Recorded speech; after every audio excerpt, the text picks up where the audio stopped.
I want to tell you about the last meal I ate in America. It was a Tuesday night. A can of store-brand chicken noodle soup, the kind that's 89 cents if you buy it on sale, and I heated it on the stove in a pot that had a loose handle because I couldn't afford a new pot and couldn't be bothered to fix it, because what was the point of fixing anything in a life that was coming apart at the hinges? And I stood there at the counter. I didn't even sit down. I stood there and ate that soup out of the pot because doing dishes for one person felt like admitting something I wasn't ready to admit. And while I stood there with my 89-cent soup and my broken-handled pot, I did the math in my head one more time, the math I'd been doing every night for the last year, the math that never ever worked. And the number came up red again. Negative $430. That's how much more went out every month than came in. $430 short every single month, and the gap was getting wider, not smaller, because rent goes up and groceries go up, and everything goes up except the check. That was the night I decided, not dramatically, not with a speech. I just put the pot in the sink and said out loud to nobody, to the empty kitchen, I can't do this anymore. And that was it. That was the whole turning point of my entire life. A man talking to a pot in an empty kitchen. My name is Hank Kowalski. I'm 64 now. I was 62 when I said that to the pot. And I'm telling you this from a small apartment in a city in central Vietnam, a place I'd never heard of 3 years ago, and I live here on $800 a month. $800. And I need to tell you something that I know sounds like a lie, because it would have sounded like a lie to me too, standing in that kitchen. I am happier now, genuinely happier, more rested, better fed, more connected to other human beings than I have been in 20 years. Maybe longer, maybe ever. Let me go back, because the distance between that kitchen and this apartment is not a straight line. It's a mess. It's full of wrong turns and shame and one very bad year and a flight I almost didn't get on. I grew up in Bakersfield, California, Central Valley, hot, flat oil derricks and almond orchards and not much else. My dad worked the rigs and my mom worked the school cafeteria, and between the two of them, they kept 5 kids fed and clothed, and that was about the size of the ambition.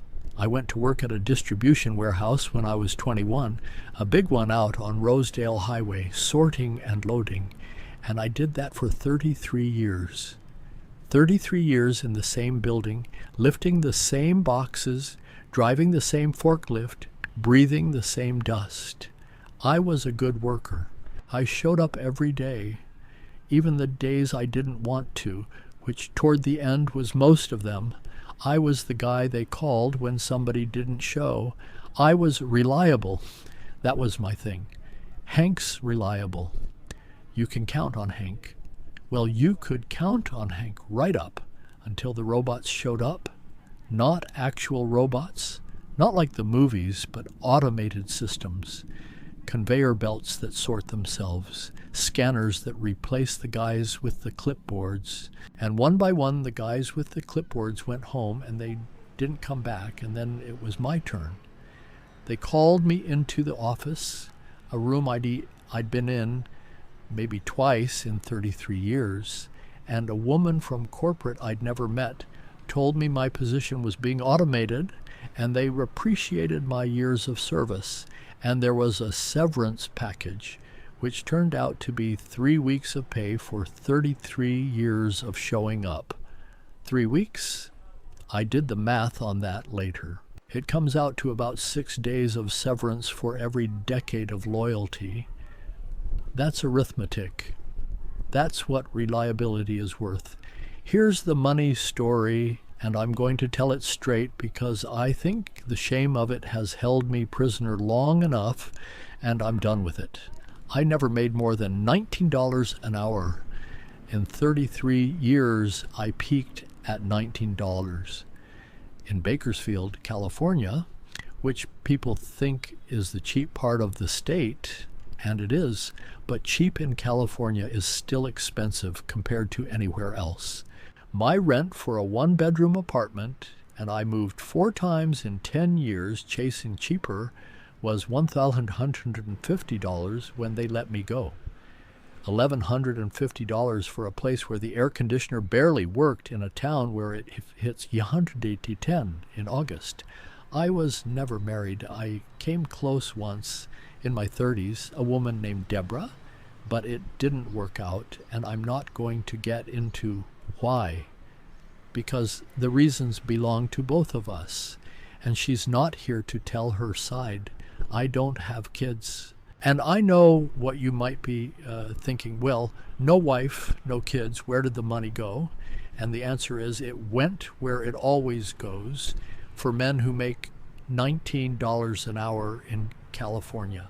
It went to rent, it went to gas, because in Bakersfield you drive everywhere because there's nothing else. It went to car insurance and health insurance, and the electric bill in a town where not running your AC means risking heat stroke. It went to existing. And when you make $19 an hour and you spend $19 an hour worth of existing, there's nothing left over. There's never anything left over. For 33 years, I was exactly at zero. Not behind, not ahead, zero. And I thought zero was okay because I had the job and the job would carry me. And then the job went to a machine. I took my Social Security at 62. I didn't want to. Every article, every advisor, every financial guy on YouTube told me to wait. Wait until 67 for the full amount. And I wanted to say to all of them, wait on what? Wait in my apartment with $500 in the bank and no income? Wait while the rent comes due and the car needs gas and the power company doesn't accept I'm waiting for a bigger check as payment? I took it early and reduced, and after the deductions, my monthly check was $800. $800 a month. In California, I want you to let that settle in. $800 in a state where a one-bedroom apartment averages $1,500. My check didn't even cover the roof over my head, let alone the food under it. I moved to a room, not an apartment. A room, in a house with 3 other guys, all of us in the same sinking boat, renting rooms because we couldn't afford walls. My room was $650 a month. That left me $150 for everything else. Gas, food, phone, existence. I ate cheap. I ate bad. I ate the 89-cent soup and the $1 bread and the eggs when they were on sale. And I lost weight. I didn't need to lose because I wasn't a big man to start with. I went to food banks. I want you to hear that. I worked for 33 years, full-time, reliable Hank, and at 62, I was going to food banks and standing in that line with my plastic bag, surrounded by other people who did everything right and still ended up there. I felt a shame so deep it was physical. It lived in my shoulders and my jaw and my stomach, and it didn't leave. It moved in like a tenant, and it stayed. I looked for work. Of course I did. I applied to every warehouse in Kern County. I applied to hardware stores, grocery stores, fast food. I applied to be a night security guard at a storage facility, and the kid interviewing me, he was maybe 23, looked at my application and said, 62? This job requires a lot of walking and standing for long shifts. Like 62 is a disability. Like I hadn't spent 33 years on my feet, lifting boxes that weighed more than he did. I thanked him and left and drove back to my rented room and sat on the bed, which was also the couch, which was also the dinner table, and I stared at the wall, and I had a thought that I'm going to share with you because I promised you the truth. I thought this is where the story ends, not with a bang, just with a slow fade. Just Hank in a rented room, getting thinner and quieter until one day the other guys in the house noticed the smell. That's where my head was. That's the room I was in, physically and mentally, and I need you to know that, because I need you to understand what I climbed out of to get to where I am now. The phone. That damn phone. It saved my life, and I'm not being dramatic. I couldn't sleep, same as every night, and I was scrolling through videos at 2 a.m., the way you do when your brain won't stop eating itself, and the machine showed me a video, a guy, American, somewhere in his 60s, sitting at a plastic table on a sidewalk somewhere green and loud and alive, and he's eating a bowl of something, and he says, "This meal cost me 85 cents, and it's the best thing I've eaten all week." And he's in Vietnam. Vietnam. And my first reaction was a kind of laugh. That wasn't really a laugh, more like a sound your body makes when it hears something so far from your reality that it can't process it as anything but absurd. But I watched, and he talked about his rent, $180 a month. His food budget, $120 a month. A doctor visit for $5. And I did what I do, which is the math, except this time I did it in my head because I didn't even have the energy to find a pen, and the math worked. My $800, the same $800 that couldn't keep me in a rented room in Bakersfield, could give me an apartment and 3 meals a day and health care in Vietnam. I watched 4 more videos that night. Different people, different towns in Vietnam, same story. Regular people. Not rich, not special, not trust fund kids on an adventure. Regular working people, retired people, people like me, living actual lives in a country I knew nothing about except what I'd seen in war movies, which turns out to be about as accurate as learning about America from watching Rambo. I started researching the next day. I got a notebook, a cheap one, the kind from the 99-cent store, and I started writing down numbers, real numbers from real people. Rent in Da Nang, $200 to $350. Rent in smaller cities, $150 to $250. A bowl of pho, the national soup, 35,000 yu dong, which is about 140. A banh mi sandwich, which I'd later learn is the greatest sandwich in the history of bread, 15,000 dong, about 60 cents. A full meal at a Con Bin Dan, which is a local rice restaurant, $1 to $150. I filled pages, I cross-referenced, I checked forums, and every time I ran the numbers, the answer was the same. $800 a month in Vietnam is not poverty. It's a life, not a fancy life, not a resort life, but a real eating every day, roof over your head, see a doctor when you need to life, and the contrast with Bakersfield, where $800 was a death sentence on an installment plan, made me dizzy. But here's where most people stop. Here's where the notebook goes in a drawer and the guy goes back to his rented room and eats his soup and watches the wall. Because between the math and the plane ticket, there's a canyon. And the canyon is made of fear and guilt and a voice that says, "Who do you think you are? You're a warehouse worker from Bakersfield. You're 62 years old. You've never left California except once to go to Vegas for a buddy's birthday in 1998. You don't have a passport. You don't speak Vietnamese. You don't know anyone. And if it goes wrong, and it will go wrong because nothing in your life has ever not gone wrong, you have nothing to come back to. Nothing. That rented room will be gone. The $500 will be gone. You'll be broke in a country where you can't even read the street signs. The voice was loud and it was specific and it was mean and it knew exactly where to hit me because it was my voice. I want to stop here and tell you about something that mattered. In those weeks when I was frozen, when the math said go and the voice said stay and I couldn't move in either direction, I found a book. It was called You Were Never Meant to Stay. And I want to be careful about how I talk about this because I don't want it to sound like a pitch. It's not. It's just the truth. The title found me at the exact right moment because the voice was screaming, stay. Stay in your room. Stay in your lane. Stay small and quiet and invisible and let the clock run out.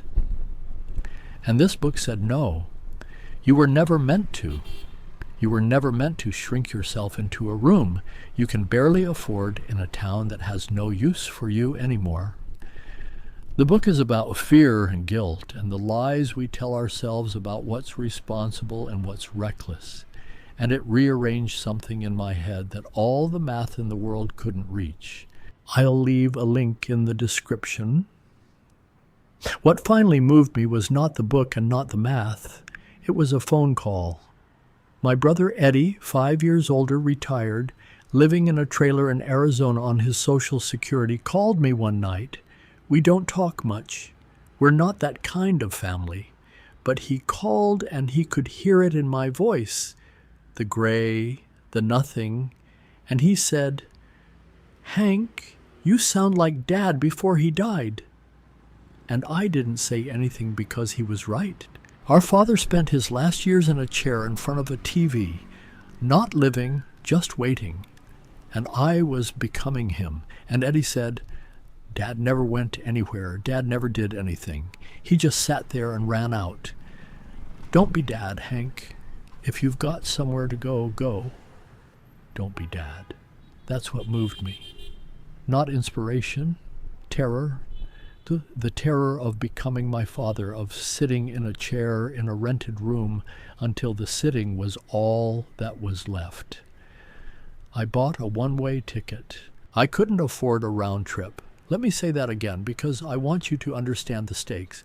I couldn't afford a round-trip ticket. I bought a one-way because a one-way was $450 and a round trip was $800, and $800 was my entire month. And I needed to eat when I got there. So I bought a one-way ticket to Da Nang, Vietnam, and the finality of that, the one-wayness of it, sat in my stomach like a stone for the 2 weeks between booking and flying. I got a passport. Rush processing, $200 I couldn't spare. I packed one bag. I told the guys in the house I was leaving, and one of them, Jerry, a retired painter, looked at me and said, "Vietnam, you serious?" And I said, "Yes." And he said, "Good for you, Hank. Somebody should get out." And the way he said it, like getting out was something he'd given up on for himself, that stays with me.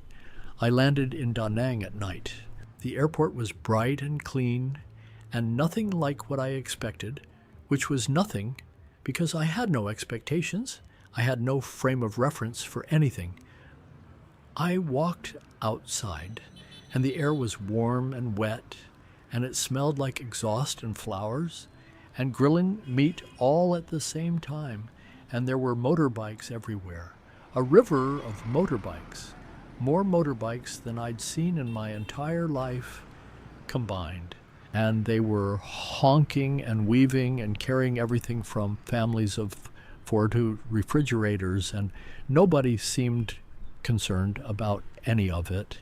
And I stood there on the sidewalk with my one bag, and I thought, Hank, you are on the other side of the world, and you cannot go back, and this is either the bravest or the stupidest thing you have ever done, and you won't know which for a while, so you might as well find a bed. But I didn't stay in Da Nang. The videos I'd watched had talked about smaller cities, cheaper, quieter, more real. So after a few days, I took a bus to a smaller city in the central part of the country. I'm not going to name it exactly because it's small enough that the people there would know who I'm talking about, and they didn't sign up for this. I'll tell you it's in central Vietnam, near the coast, surrounded by rice paddies and mountains, with a river running through it, and a market that wakes up at 5 a.m. every morning, and a population of maybe 100,000 people, almost none of them foreign. I may be the only American some of these people have ever met. Let me give you the numbers, because the numbers are the reason I'm here, and I owe them to you clean and clear. My apartment is on the 3rd floor of a small building on a quiet street, 2 rooms, a kitchen, a bathroom with a hot water shower, a balcony where I sit every morning and watch the street below wake up, tile floors, a ceiling fan, basic furniture. The rent is 4 million dong a month. That sounds like a lot until you do the conversion. It's $160. $160. My room in Bakersfield, not even an apartment, was $650. Electric, and I run a fan most of the day and AC at night during the hot season, about $25. Water, $3. Internet, $8. Phone, $5 with a local SIM. Total housing, about $201. $201 for everything with a roof. Food. I need to talk about the food because the food in Vietnam is the thing that broke me open. The thing that made me realize how much of my life I'd spent not eating, just fueling, just shoving calories in to keep the machine running. Vietnamese food is not fuel, it's art. There's a woman 3 doors down from me, Co Lan, who runs a tiny restaurant, 4 plastic tables on the sidewalk under a tin roof, and she makes pho, the beef noodle soup, every single morning. She starts cooking at 4 a.m. The broth takes hours. And at 6 a.m., when I walk down with my plastic stool and sit at her table, she puts a bowl in front of me that has more care in it than anything I've ever been handed in my life.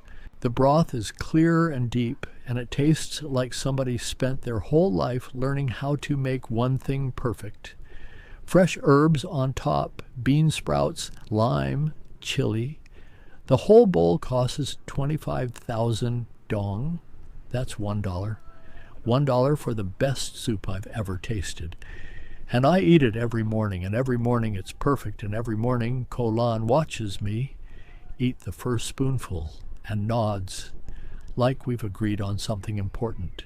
There's banh mi, the sandwich, a fresh baguette, crispy with pork or chicken or egg and pickled vegetables and fresh cilantro and chili, and it costs 15,000 dong, 60 cents.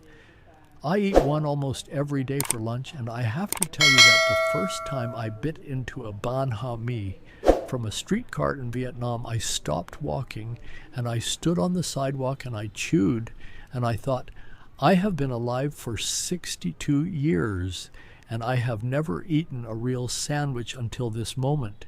Everything before was practice.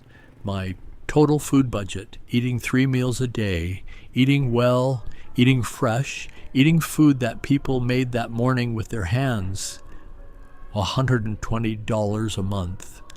$120. I spent more than that on bad food in Bakersfield in a week. Healthcare. I see a doctor at a clinic downtown. A consultation is about 100,000 dong, which is $4. $4 to see a doctor. When I got a chest cold last year and needed antibiotics and a chest x-ray, the total was about $12. My blood pressure medication, a month's supply, is $2. Back in California, the medication alone was $85 with the discount card. I don't have insurance here, but at these prices, I don't need it. I set aside $50 a month in case something big happens, and that's more than enough cushion.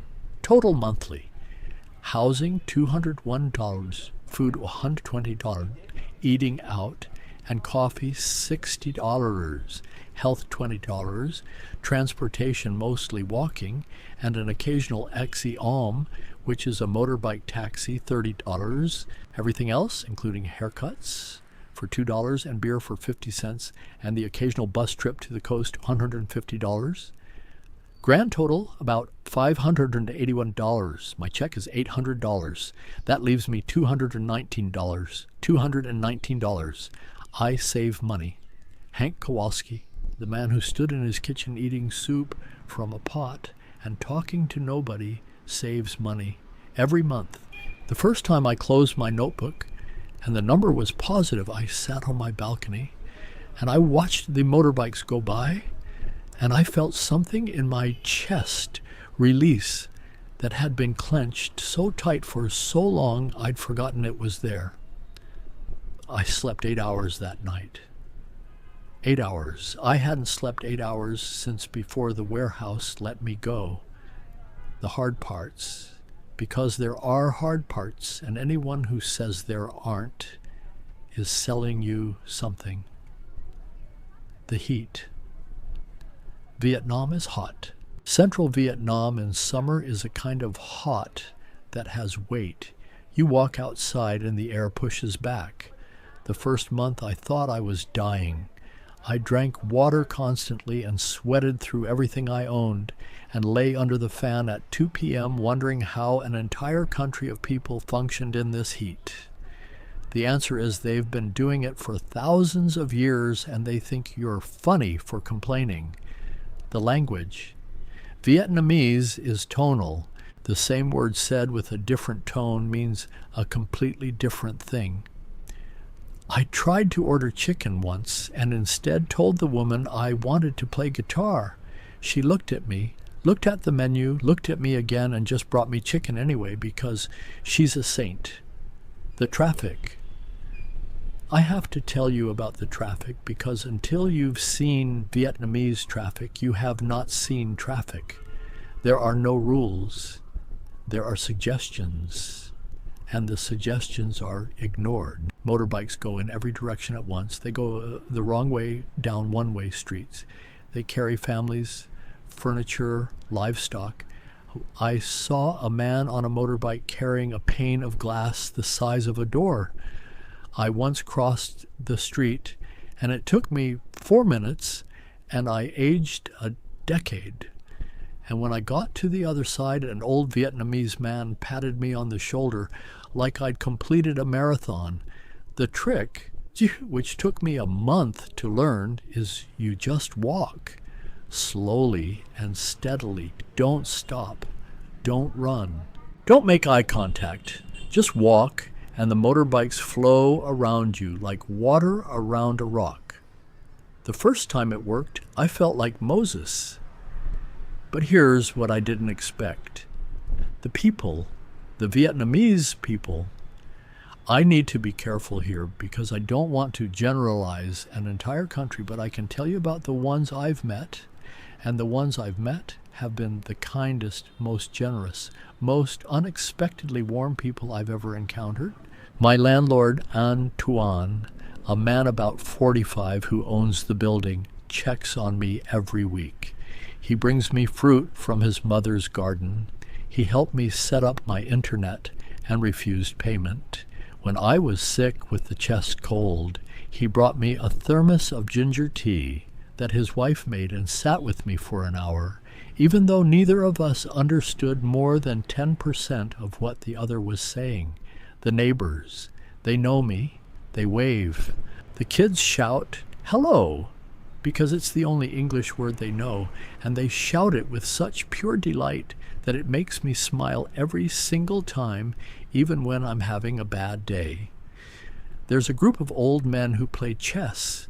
Vietnamese chess, Xiang Qi, in the park every afternoon, and they let me watch, and they've started teaching me, and I'm terrible at it. And they find my terribleness hilarious, and so do I. I have a life here, a real one, with people in it. Not a rented room and a wall and an 89-cent soup. A life, something I didn't plan for. There's a woman. Her name is Lynn. She's 54, a widow, runs a small tailor shop 2 streets over. I went in to get a pair of pants hemmed because I'd lost weight and everything was too long, and she measured and pinned, and we communicated through gestures and a translation app and laughter, mostly laughter. And I came back a week later for the pants and stayed for tea and came back again and again. She's teaching me Vietnamese. I'm teaching her English. We cook together sometimes in her kitchen behind the shop, and she makes a dish called bun bo hu, a spicy beef noodle soup that's different from pho, richer, more complex. And she's teaching me how to make it, and I'm terrible at it. And she's patient, the way only someone who's survived real hardship can be patient. I'm 64 years old. I'd given up on that part of life completely. I'd written it off like a bad debt. And here I am, sitting in a kitchen in Vietnam, learning to cook soup with a woman who smiles at me like I'm not a broke old warehouse worker from Bakersfield, but someone worth smiling at. I didn't come here for this. I came here because I couldn't afford soup in California. I call Eddie every 2 weeks, my brother, the one who told me not to be dad. And the last time we talked, he was quiet for a while, and then he said, "Hank, you sound different." And I said, "Different how?" And he said, "You sound like you're actually there, not just waiting, actually there." And I thought about that for a long time after we hung up, because he was right. In Bakersfield, in the room, I wasn't there. I was waiting for something to change, waiting for it to get better, waiting without any reason to believe it would. I was my father in his chair, and now I'm here, actually here, in a city I can't always pronounce, in a country I never planned to see, eating the best food of my life, and learning chess from old men who laugh at me, and watching the sun come up over rice paddies from a balcony that costs me $160 a month. I'm here. That's the difference. That's everything. If you're watching this and you're where I was, and I know some of you are because I can feel it, I can feel you out there doing the math that doesn't work, I want to tell you something. You didn't fail. Say it back to me if you need to. You didn't fail. The $19 an hour wasn't enough, and it was never going to be enough, and that's not your fault. The rent was too high, and the groceries were too expensive, and the health care was a scam, and the math was broken before you ever sat down to do it. And there is no shame, not 1 ounce, in taking your money somewhere. It actually works. It doesn't have to be Vietnam, but it has to be somewhere that isn't slowly killing you. And that book, You Were Never Meant to Stay, if anything I said tonight sat in your chest and wouldn't leave, if you're lying awake at 2 a.m. right now with your phone in your hand running numbers you've already run, find it. The link is below. It won't fix everything. Nothing fixes everything. But it'll look at the voice that says stay, and it'll say what Eddie said to me. Don't be dad, go. I'm going to go eat Colan's Puro now. It's morning here. The street is waking up. The motorbikes are starting. Somewhere a rooster is going off, because roosters in Vietnam don't know what time it is and don't care.